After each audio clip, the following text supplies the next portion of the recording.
we're ready. Before we start, I just want to apologize. I'm not supposed to say sorry, but we had to switch places for a minor technical difficulty.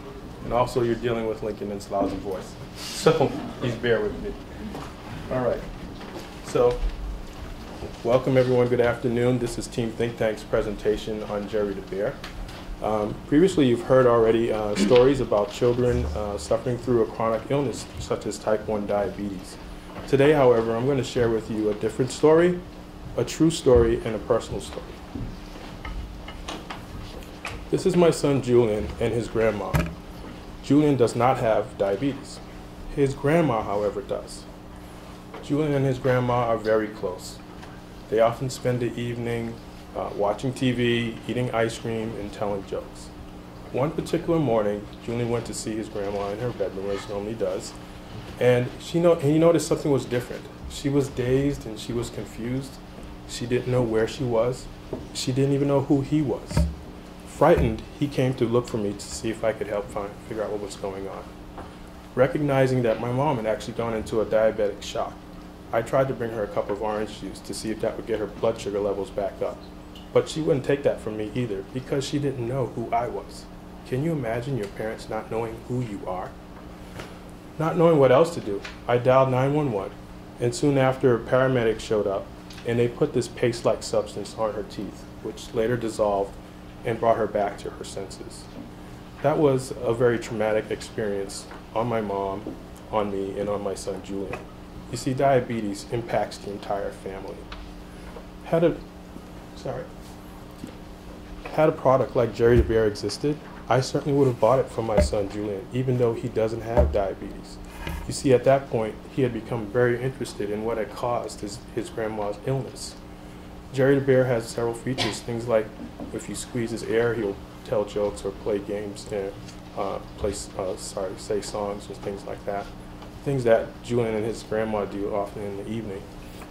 If you squeeze his hand, he'll tell you how he feels. Jerry also has insulin injection sites, which could serve to show children why his grandma was injecting her insulin in different parts of her body.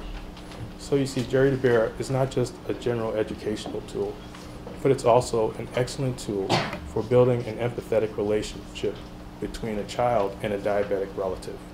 Now Ravi will explain our business model. Thank you, Lincoln. Let us have a look at the key elements of the business model.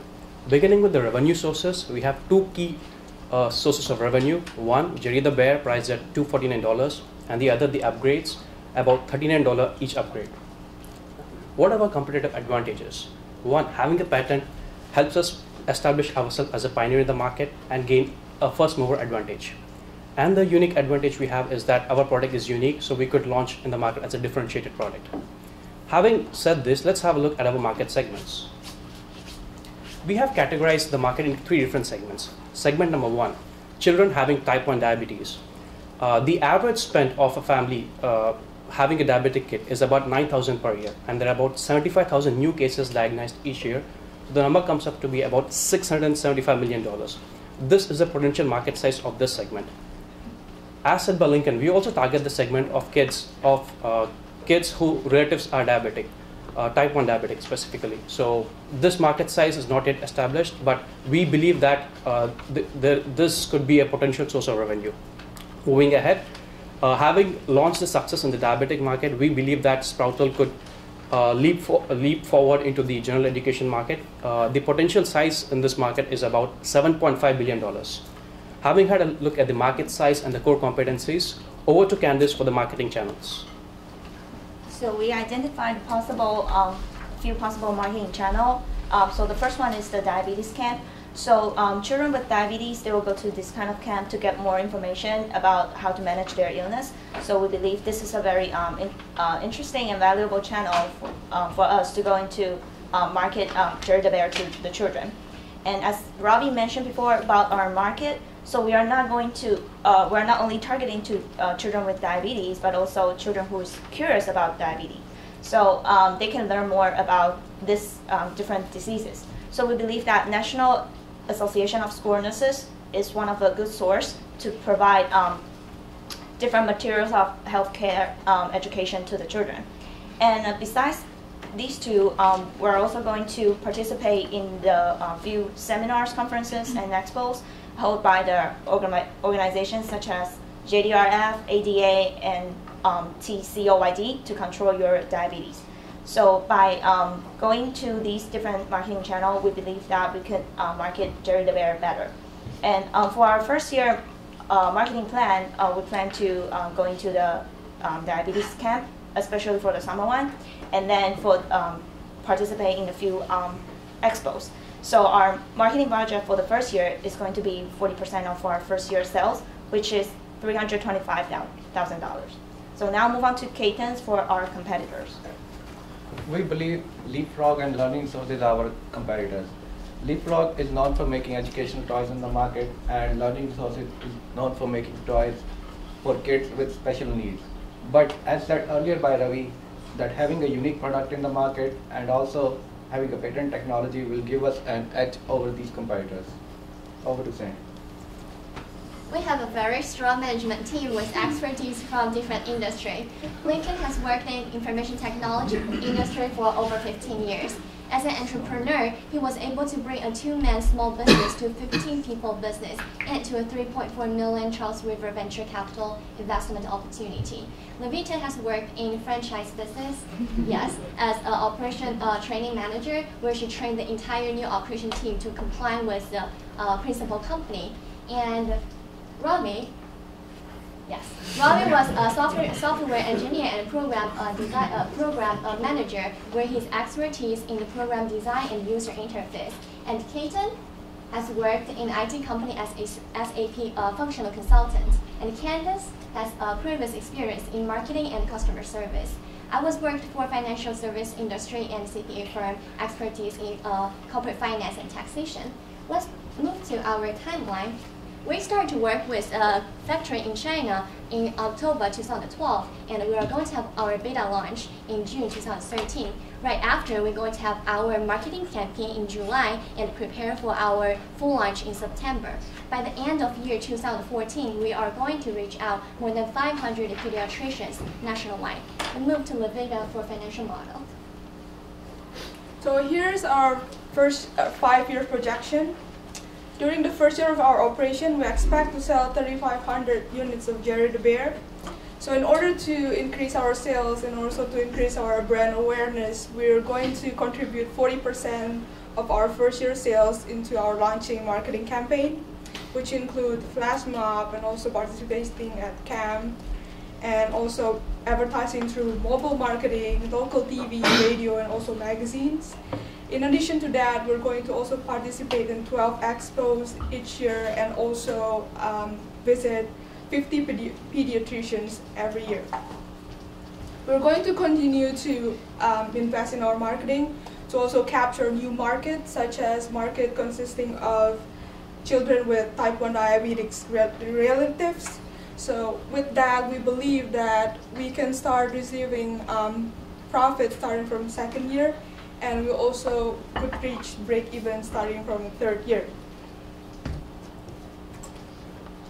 So for our first year, 4 year of operation, we need $5 million for 40% ownership of the company. So 70% of it will be used for our operation, and the remaining 30% will be used to support our initial growth. By looking at our strong performance, we believe that by the end of the 5th year, our company will be valued at $29 million. We got this number by using market value to EBITDA multiples. Since we don't have any comparable company to compare with, we think that 3 is the reasonable number. So that's how we come up with $29 million. Thank you. I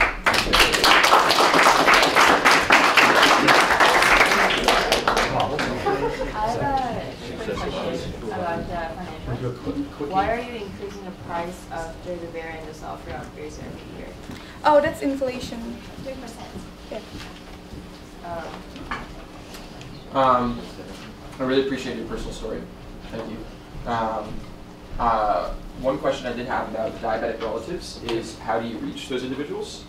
Because newly diagnosed, there's kind of a set network and a group of kind of a community. But for those who are a couple years out or who are relatives, do you have a different plan for reaching those individuals? That's a great question. We even tried to figure out how many of those individuals actually existed, and we couldn't find that. I mean, I went to the librarian even here, and they couldn't determine that for me. But it seems to be like that is one area that's not really, discovered or not really a lot of information about. So there's probably not a lot of groups that are forming around that area that's really more concerned about your child that has diabetes than the impact that your child has on you. Mm-hmm. So sorry, I don't have a good question to answer for you. That's okay. Could you go to the P&L? So you only lose 100 grand in year one, right? Yes. Why do you need 5 million? For inventory for second year, third year. Because actually, even though we receive net income in our second year, we're actually incurring negative cash flow.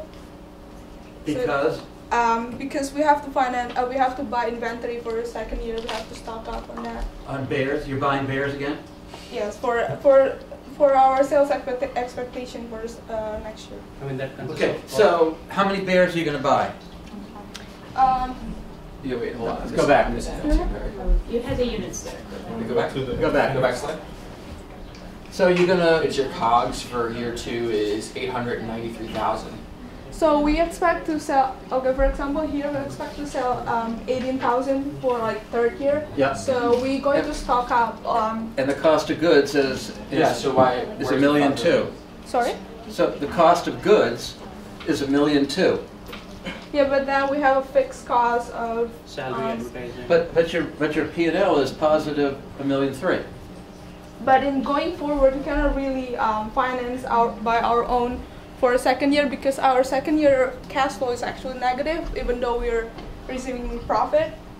So in other words, what you did here is you gave us a P&L. That's a P&L, right. Not the cash flow. But if you'd given us a cash flow, that would have just... We actually have it in exhibit. No, not here. Oh. Okay. The cash flow would have supported... No, not this one. Not this one. The cash flow would have supported the $5 million? Yes. Okay. So how we did, like, we add up the cash outflow. Yep. And then... So I think to Aaron's point before that you guys are buying bunches of bears. That's A lot of bears. Buying a lot of bears. That's good thing, I guess. Because that's with the expectation that we can reach a new market. I understand. Yeah. I understand. I just want to know what, if you're only losing a few bucks and you need that much, we want to know why. And the answer is we're buying bears. Because we think that we have to stock up because we have to deliver it from China. Yep, I understand. Yeah. Okay. Good enough for me. I have a question back to the financial projections. Just looking at your units of the current population and then the newly diagnosed. Yes. So those are all the children type 1 diabetes? Is that what you're saying? So the current population is for that year population, adding up from the previous year. Okay. But the newly diagnosed is from the 15,000 diagnosed each year. So, so you're saying you're going to continue to capture a lot of the current population in addition to the newly diagnosed each year. Yeah. Okay. I did like how you broke down the current population versus newly diagnosed. Yeah. That was helpful. That was good. Okay, guys, good job.